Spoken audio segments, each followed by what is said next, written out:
Utility of comparative method. कल जो मैं आपको कहा था यूटिलिटी और इम्पोर्टेंस ऑफ कंपैरेटिव मेथड, ये आप लोगों ने देखा। कंपैरेटिव मेथड है जो विधि है उसकी क्या उपयोगिता है, हेडिंग लिखो, हेडिंग लिखवा लेती हूँ, बाकी अब आप लोगों ने पढ़ लिया है। सबसे पहले helpful in understanding political behaviour, राजनीतिक व्यवहार को समझने के लिए उपयोगी। राजनीतिक व्यवहार कल भी बताया था। Helpful in understanding political behaviour, तुलनात्मक विधि के द्वारा हम राजनीतिक संस्थाओं की कार्यशीलता, उनकी कार्यप्रणाली, इसके अलावा मनुष्यों के व्यवहार को भली-भांति समझ सकते हैं। इसके बाद है थ्योरी बिल्डिंग, सिद्धांत निर्माण। तुलनात्मक विधि के द्वारा क्या हुआ है?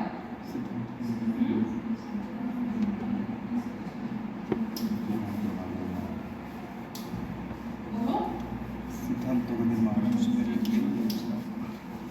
परिवर्तित परिस्थितियों के अनुसार नए सिद्धांत बनाने संभव हुए हैं, है ना। जैसे जैसी परिस्थितियां बदली हैं वैसे वैसे रिसर्च होगी, वैसे वैसे स्टडी होगी और उसी के बेस पर क्या होंगे, सिद्धांत बनाए जाएंगे। इसके बाद testing of the prevalent political principles, प्रचलित राजनीतिक सिद्धांतों की प्रामाणिकता। Testing of the prevalent political principles, प्रचलित राजनीतिक सिद्धांतों की प्रामाणिकता। इसका मतलब क्या हुआ कि जो प्रचलित सिद्धांत हैं, जो बना दिए गए हैं, जो अस्तित्व में हैं, उनकी टेस्टिंग करना, है ना। कंपैरेटिव मेथड से उनकी टेस्टिंग करना। कैसे टेस्टिंग करना कि क्या वो आज भी प्रासंगिक है, रेलेवेंट है या नहीं है। जैसे मैंने प्लेटो और रूसो का एग्जांपल दिया था कि उनके अनुसार राज्य की जनसंख्या इतनी होनी चाहिए।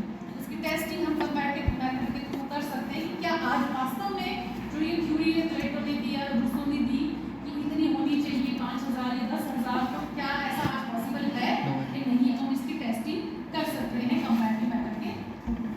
इसके अलावा scientific character of political science, राजनीति शास्त्र का वैज्ञानिक स्वरूप। Scientific character of political science, राजनीति शास्त्र का वैज्ञानिक स्वरूप। तो तुलनात्मक विधि ने क्या किया हुआ है, राजनीति शास्त्र के विषय को कैसा बनाया, साइंटिफिक, है ना। इसमें हम जिन मेथड का यूज करते हैं वो मेथड क्या कैसे हैं, साइंटिफिक है। जिसमें का इंटरव्यू मेथड का यूज करते हैं, क्वेश्चन का यूज करते हैं, डाटा कलेक्ट करते हैं, डाटा का एनालिसिस करते हैं, उसके बाद थ्योरी फॉर्मुलेशन करते हैं। तो ये सारी विधियां कैसी हैं, साइंटिफिक है। इनका यूज किसके द्वारा कर रहे हैं, कंपैरेटिव मेथड के द्वारा। इनका यूज करने से पॉलिटिकल साइंस कैसा सब्जेक्ट बन गया है। ये तो इसकी यूटिलिटी और इम्पोर्टेंस। अब है difficulties in the way of comparative method, तुलनात्मक विधि के मार्ग में आने वाली बाधाएं कौन कौन सी हैं। Difficulties in the way of comparative method, तुलनात्मक विधि के मार्ग में बाधाएं। सबसे पहले लैक ऑफ यूनानिमिटी, सर्वसम्मति का अभाव। सहमति, सर्वसम्मति, सम्मति, सबकी सम्मति, सहमति, अच्छा, सर्वसम्मति का अभाव, लैक ऑफ यूनानिमिटी। अब हमने ये भी पढ़ा था तुलनात्मक विधि के फीचर में कि क्या होना चाहिए, ऐसे विषयों की स्टडी की जानी चाहिए जिनके संबंध में, जिनकी परिभाषा के बारे में लोग क्या हैं, एक मत है, एक राय है, जिनकी डेफिनेशन निकालना, जिनका मीनिंग निकालना है आसान है और जिनको सब लोग क्या करते हैं, इजीली समझ सकते हैं।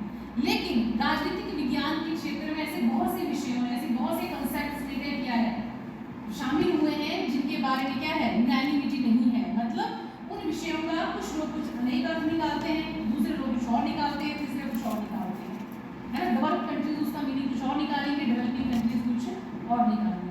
तो फिर उसके ऊपर जिस ऐसे विषयों के ऊपर स्टडी करना जिनके अर्थों के बारे में, जिनकी परिभाषा के बारे में क्या नहीं है, सहमति नहीं है, सर्वसहमति, मतलब सबकी एक जैसी राय नहीं है, तो उसके ऊपर फिर आप कैसे स्टडी कर पाओगे। तो ये एक क्या है, डिफिकल्टी। उसके बाद इनएडिक्वेसी ऑफ मीन्स, साधनों की अपर्याप्तता या अभाव। इनएडिक्वेसी ऑफ मीन्स, साधनों का अभाव।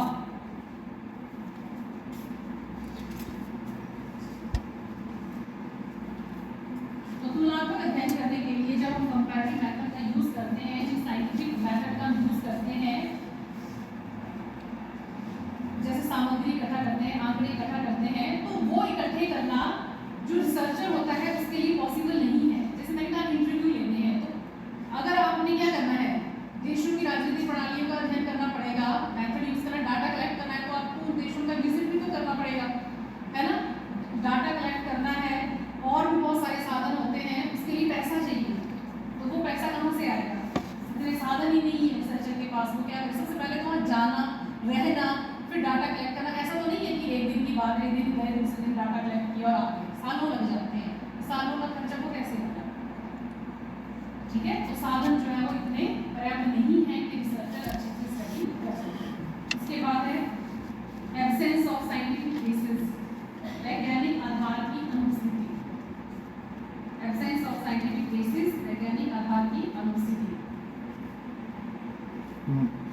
मनोस्थिति, अनुपस्थिति, एब्सेंस ऑफ साइंटिफिक बेसिस, वैज्ञानिक आधार की अनुपस्थिति।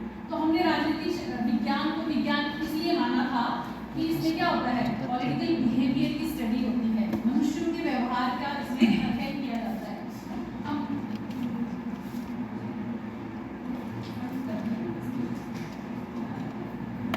पानी ले लो।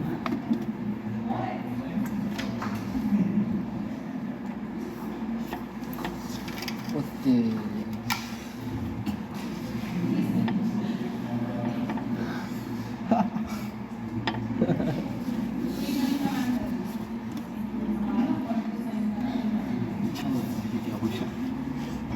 तो बढ़िया लग रही है। इसको पता है पढ़ने वाले को कौन क्या लिखा है मैंने?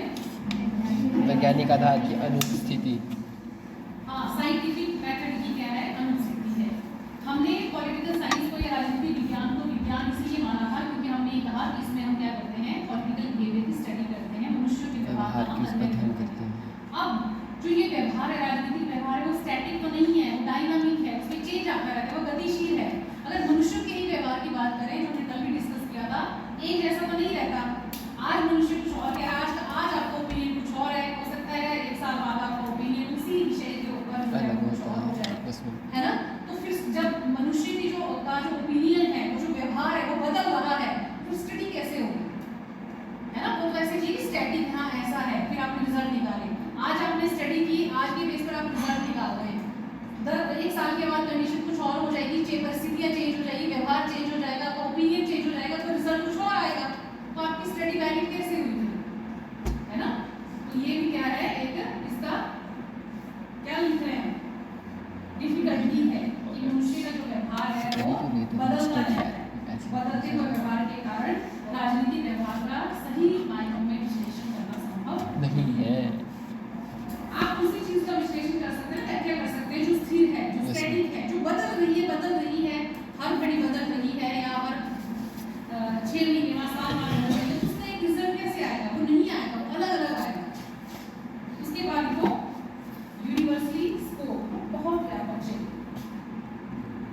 वो तो सारी जगह है। यूनिवर्सली स्कोप बहुत व्यापक पॉलिटिकल साइंस वाले अंतर अनुशासनीय दृष्टिकोण होने के कारण तुलनात्मक राजनीति का क्षेत्र इतना ज्यादा विशाल हो गया है कि वैज्ञानिकों को यही समझ में नहीं आता है कि कौन सी चीजें इसमें शामिल करनी है और कौन सी चीजें जो है वो शामिल नहीं करनी है, क्या पॉलिटिकल साइंस में आएगा, क्या नहीं आएगा। बहुत ही ज्यादा क्या हो गया है, वाइड स्कोप हो गया है पॉलिटिकल साइंस। ये थी इसकी डिफिकल्टीज। अब हम करेंगे नेक्स्ट टॉपिक, लिखो। नेक्स्ट टॉपिक है ऑथोरिटेरियन गवर्नमेंट, अधिनायकवादी सरकार। ये समझ में आ गया तुलनात्मक विधि? हेडिंग्स वही है जो कैरेक्टरिस्टिक्स में पढ़ी थी, बस डिफिकल्टीज में वो अपनी डिफिकल्टीज बता देगी कि कैसी डिफिकल्टी है। वैज्ञानिक स्वरूप हमने पढ़ा, ये इसकी विशेषता भी है। ये हमने पढ़ा कि ये क्या है, यूजफुल भी है, इसका जो साइंटिफिक नेचर है वो यूजफुल भी है। लेकिन डिफिकल्टीज में पढ़ा कि साइंटिफिक नेचर क्या है, एक डिफिकल्टी भी है, तो वो कैसे है वो आपने बताना है। हेडिंग सेम, ऑथोरिटेरियन गवर्नमेंट, अधिनायकवादी सरकार।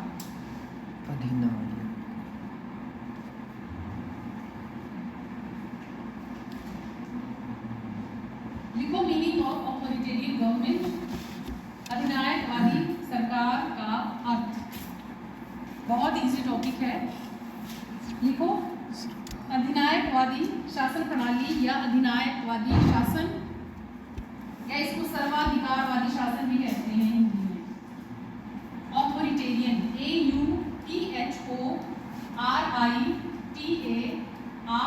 AUTHORITARIAN, ऑथोरिटेरियन गवर्नमेंट, अधिनायकवादी या सर्वाधिकारवादी शासन।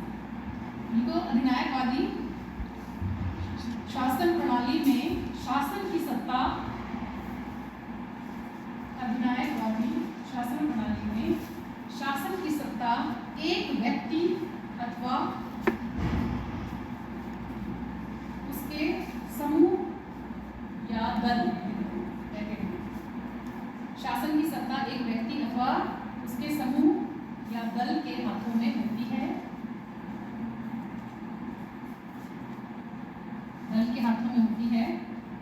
अर्थात इस प्रकार की व्यवस्था में सत्ता, अर्थात इस प्रकार की शासन प्रणाली में सत्ता ब्रैकेट में तो पावर्स कुछ एक हाथों में केंद्रित होती है।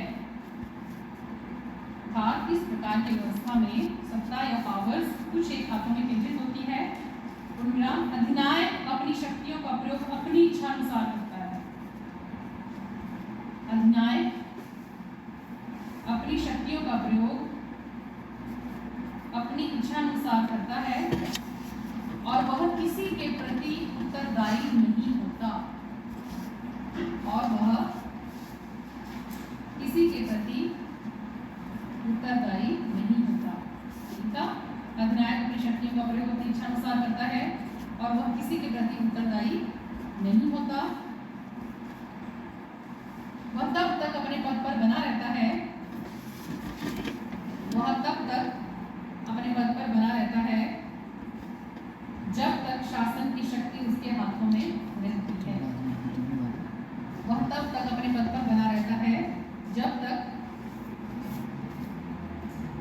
शासन की शक्ति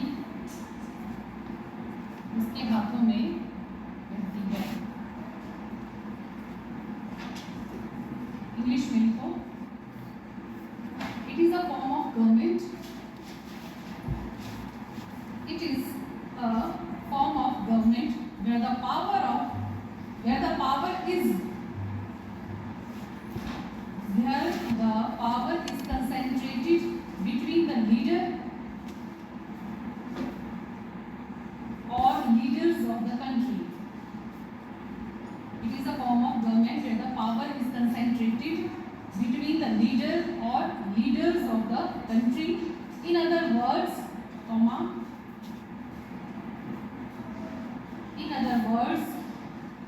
an authoritarian government has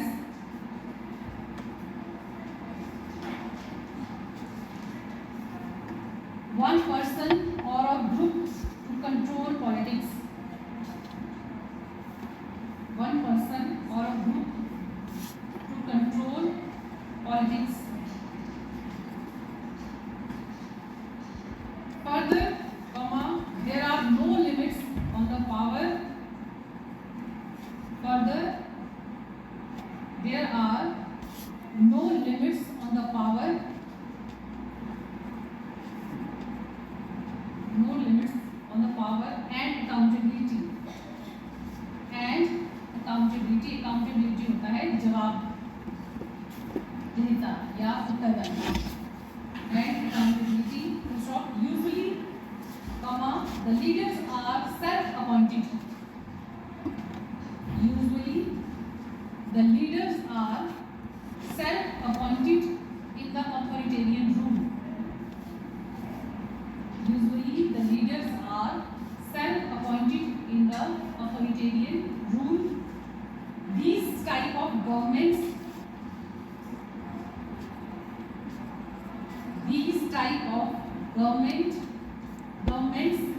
tend to not have a constitution. Type of governments tend to not have a constitution. Therefore, there is no scope for people's opinion. Therefore, there is no scope for people's opinion as there are no elections conducted. Scope for people's opinion as there are no elections conducted. आया समझ में? क्या होती है authoritarian government? हम जिसमें सरकार किसी एक व्यक्ति या सत्ता के आधार क्या आपने वो सुना है हिटलर का नाम, मुसोलिनी का नाम, है ना? जर्मनी में नाजी पार्टी है ना, और इटली में फासीवादी पार्टी है ना, या फासीवाद, फासिज्म, नाजीवाद, ये किसका एग्जाम्पल है? ऑथोरिटेरियन फॉर्म ऑफ गवर्नमेंट का, है ना? पढ़ा है हिटलर के बारे में? बस तो वही क्या है, एक प्रकार से ऑथोरिटेरियन गवर्नमेंट का एग्जाम्पल है, वो आप लिख सकते हैं एग्जाम्पल। आप लिखो इसकी कैरेक्टरिस्टिक्स।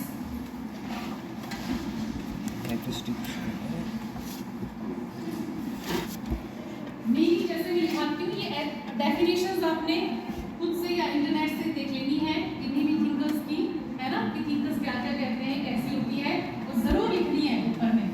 कोई कम से कम 2 डेफिनेशन आपको एज इट इज जैसे उन्होंने कहा है उन्हीं के वर्ड्स में, जैसे हिटलर ने कहा है, मुसोलिनी कहा है, या कोई और थिंकर है जिसने अपने व्यू दिए होंगे कि सरकार कैसी होती है, तो उनको इन्वर्टेड कॉमास में लिखना है। सिविल लाना अभी मैं दूंगी असाइनमेंट के लिए, अगर नहीं बनाई होगी ना वैसे फिर मैं बताऊंगी। लिखो features of modern authoritarian government. आधुनिक अधिनायकवादी शासन के लक्षण। लक्षण का मतलब इसमें क्या क्या फीचर्स हैं, क्या क्या विशेषताएं हैं। विशेषताएं पूछी जाएंगी तो भी सेम है, लक्षण पूछे जाएंगे तो भी एक ही बात है। देखो एब्सोल्यूटनेस ऑफ द स्टेट, राज्य की निरंकुशता।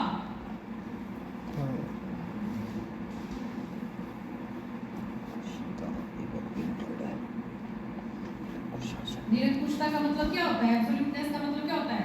निरंकुश, जिसके ऊपर कोई अंकुश नहीं है, कोई चेक नहीं है, कोई रोक नहीं है, मतलब अपनी मर्जी से वो कुछ भी कर सकता है ना। तो यहाँ कौन कर सकता है अपनी मर्जी? राज्य, राज्य की निरंकुशता। जैसे हिटलर और मुसोलिनी ने क्या कहा था, उन्होंने राज्य को इंपॉर्टेंस दी थी कि राज्य ही सब कुछ है, व्यक्ति को राज्य के लिए न्यौछावर किया जा सकता है, व्यक्ति का बलिदान राज्य के लिए दिया जा सकता है, राज्य ही सब कुछ है, राज्य के बाहर या राज्य के ऊपर कुछ भी नहीं है।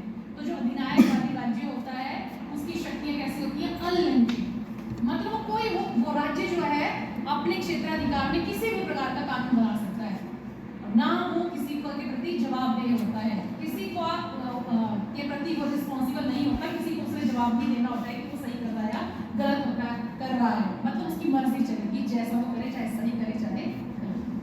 उसके बाद को state is an and individual is a means, राज्य साध्य है और व्यक्ति एक साधन है।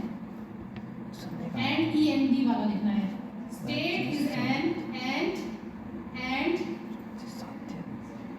2 बार आ रहा है एंड, एक है state is an and END, ये कैपिटल में लिखना है, फिर एंड AND वाला है, और and individual is a means भी बड़ा लिखना MEANS। अब साध्य और साधन क्या होता है? एंड्स एंड मींस क्या है? साध्य होता है बेटे ऑब्जेक्टिव, है ना, आपका लक्ष्य जिसको आपने प्राप्त करना है ना, और मींस हुआ साधन या तरीका, जिन तरीकों से, जिन साधनों से आपने अपने उस ऑब्जेक्टिव को प्राप्त करना है। तो बड़ा क्या हुआ? साधन या ऑब्जेक्टिव? है साधन है साध्य एंड है। हाँ बोलो, आपको क्या लग रहा है इसमें बड़ा क्या है? प्रमुखता किसको दी गई है? राज्य को। राज्य को क्या बताया है इन्होंने? साध्य, जिसको प्राप्त करना है एक प्रकार से, जिसका विकास करना है, और किन तरीकों से?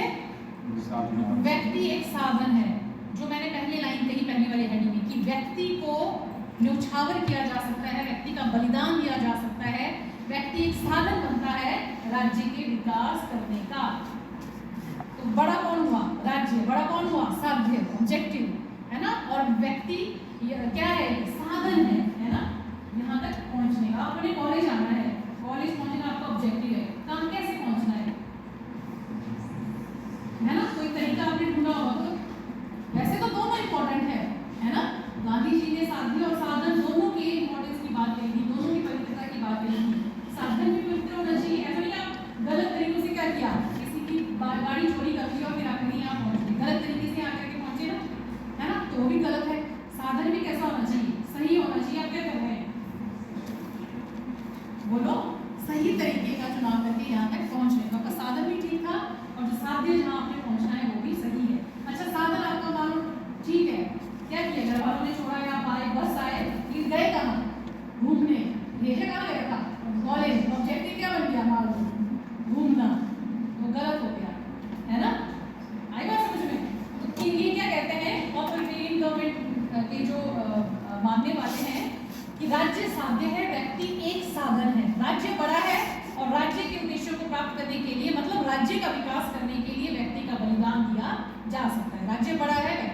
छोटा है अधिनायकवादी सरकार के अंदर।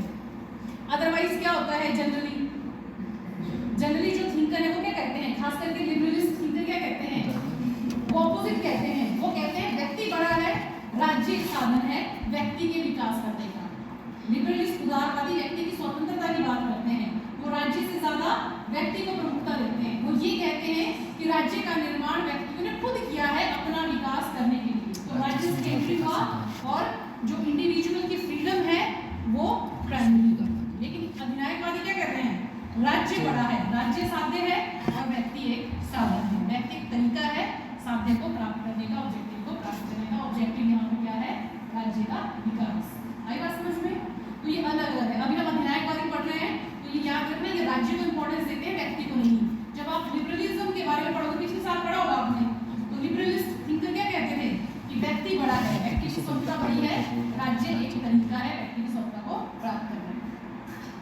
तीसरा लिखो, no distinction is made between state and society.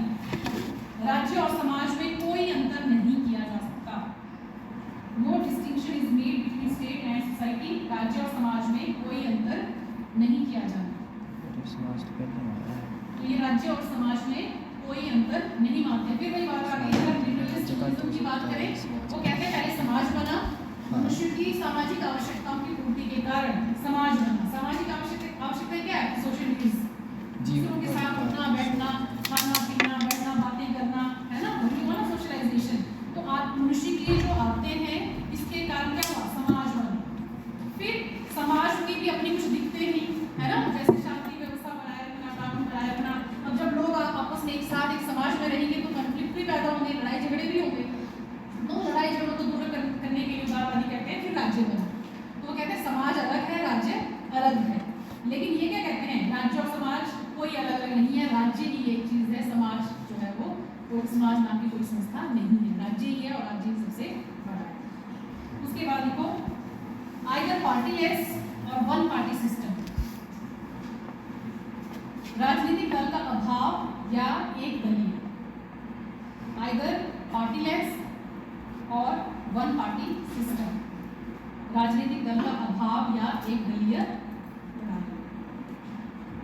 तो अधिनायकवादी शासन में या तो राजनीतिक दल होता ही नहीं है, या होता भी है तो फिर एक ही राजनीतिक दल की निरंकुशता बनी रहती है। जैसे एग्जाम्पल दिया, पाकिस्तान में स्टार्टिंग में अयूब खान और याहिया खान जो प्रधानमंत्री रहे, उस टाइम एक ही पार्टी होती थी। या जैसे चाइना का ही आप एग्जाम्पल ले लो, वन पार्टी सिस्टम है, वहाँ पर अन्य पार्टी बनाने की इजाज़त ही नहीं है। अगर बनाई भी जाती हैं तो उनको उतनी तवज्जो या प्रमुखता दी नहीं जाती है, वहाँ वन पार्टी सिस्टम है। तो हमने ये पढ़ा न्यायवादी सरकार क्या होती है, जहाँ एक व्यक्ति या एक व्यक्ति का भी शासन हो सकता है, जैसे हिटलर और मुसोलिनी का था, या कुछ एक व्यक्तियों का भी हो सकता है, या एक पार्टी का भी हो सकता है। जैसे चाइना में एक व्यक्ति का नहीं है, एक पार्टी का राज है ना, जो कम्युनिस्ट पार्टी ऑफ चाइना है, साम्यवादी पार्टी है, उसी का ही राज है। तो कुछ एक लोगों का ही मतलब क्या है, वहाँ पर उन्हीं की चलती है। तो या तो इसमें राजनीतिक दल होते नहीं है, होता भी है तो एक ही राजनीतिक दल है। अन्य राजनीतिक दल जो बनते भी हैं उनको या तो चुनाव ही नहीं लड़ते, जीत ही नहीं पाते, या उनको अपनी प्रमुखता दी नहीं जाती। Glorification of one leader. एक नेता का गुणगान। ग्लोरिफिकेशन ऑफ वन लीडर, एक नेता का गुणगान। एक पार्टी का शासन होता है, एक पार्टी होगा, फिर उसका भी कोई लीडर बनेगा जो मेन होगा, बस पार्टी भी उसी के इशारों पर चलती है ना, या जो पार्टी कहेगी वो वही करेगा, जो वो कहेगा राज्य के अंदर वही कानून बनेगा, वही मानना पड़ेगा। यहाँ तो क्या है, भारत में क्या है, डेमोक्रेसी है ना, यहाँ जनता जो कहती है वो होता है। लेकिन अगर यहाँ डेमोक्रेसी की जगह ऑथोरिटेरियन गवर्नमेंट स्थापित हो जाए, मतलब किसी एक व्यक्ति या एक पार्टी का शासन हो जाए, एक पार्टी मतलब वही चली आ रही है, कोई इलेक्शन नहीं होंगे, वो अपनी मर्जी से क्या कर देगी, सत्ता हथियार लेगी, सत्ता पर काबिज हो जाएगी और फिर वो जो चाहेंगे वो होगा, बेशक वो जनता के हित में है चाहे नहीं है। अब जैसे हिटलर और मुसोलिनी थे, उन्होंने क्या कहा कि राज्य के लिए अपना बलिदान दे दो, लड़ो, है ना, युद्ध में जाओ। अब हो सकता है लोगों की इच्छा नहीं ना हो लड़ने की, वो ना जाना चाहते हैं, वो युद्ध करना ही नहीं चाहते हो, लेकिन लीडर कैसा था, तानाशाह था, सुननी पड़ी ना चाहते हुए क्या करना पड़ा, जाना पड़ा इनको, वो क्या पता अलग से सजाएं, तब भी मरना था वैसे भी मरना था, है ना। एक प्रकार से क्या था, मतलब लोगों की कोई अधिकार, कोई स्वतंत्रता ऐसी शासन प्रणाली में नहीं।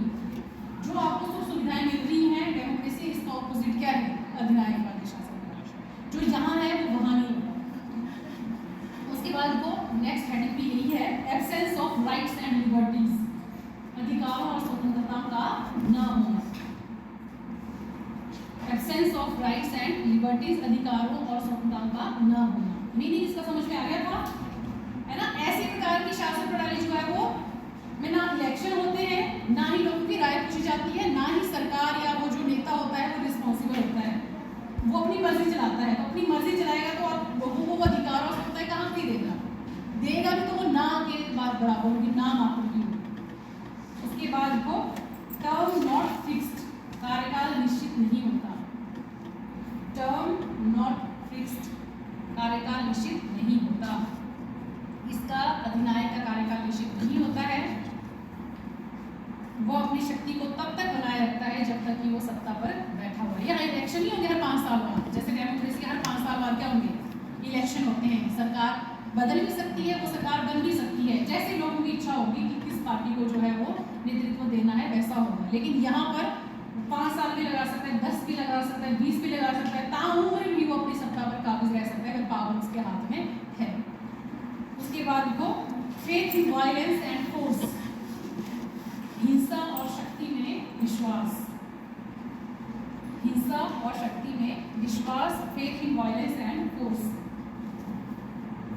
तो तानाशाही शासन प्रणाली या अधिनायकवादी शासन प्रणाली में शांति और अहिंसा की जगह किसको प्रमुखता दी जाती है, हिंसा और युद्ध को। अब जाहिर सी बात है, जब आप किसी की अपनी इच्छा अनुसार अपनी मनमर्जी चला रहे हैं, किसी के प्रति जवाबदेह नहीं है, जनता के अकॉर्डिंग काम नहीं कर रहे हैं, तो आपको क्या करना पड़ेगा, हिंसा का हिसाब लेना पड़ेगा। मतलब जोर जबरदस्ती ही करनी पड़ेगी, है ना। मनमर्जी चलानी है तो जोर जबरदस्ती से ही काम होता है, शांति से काम नहीं। क्योंकि हिंसा और शक्ति में विश्वास रखती है। इंपीरियलिस्टिक पॉलिसी, साम्राज्यवादी नीति, अगली हेडिंग है इंपीरियलिस्टिक पॉलिसी, साम्राज्यवादी नीति। साम्राज्यवाद क्या होता है, इंपीरियलिज्म क्या होता है हिस्ट्री वाले बताओ जल्दी। साम्राज्यवाद, साम्राज्यवाद होता है अपने साम्राज्य का और ज्यादा विस्तार करना, और ज्यादा बढ़ाना। ये तो मेरे पास, ये एरिया तो मेरे पास है, लेकिन मैं चाहती हूँ कि आसपास का एरिया भी मेरे अंडर आ जाए, मेरे अधीन आ जाए। प्राचीन काल में ये राजा महाराजा क्या करते थे, इसीलिए युद्ध लड़ते थे, है ना, कि वो हिस्सा भी मेरे पास आ जाए, वो राज्य भी मेरे राज्य में शामिल हो जाए, वो भी मेरे राज्य में शामिल हो जाए। साम्राज्यवाद का अर्थ होता है अपने साम्राज्य का ज्यादा से ज्यादा विस्तार करना। उसके बाद वो control over press and radio, press तथा रेडियो पर नियंत्रण।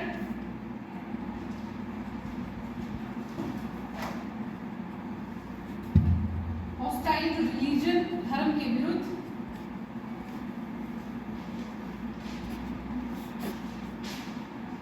उसके बाद वो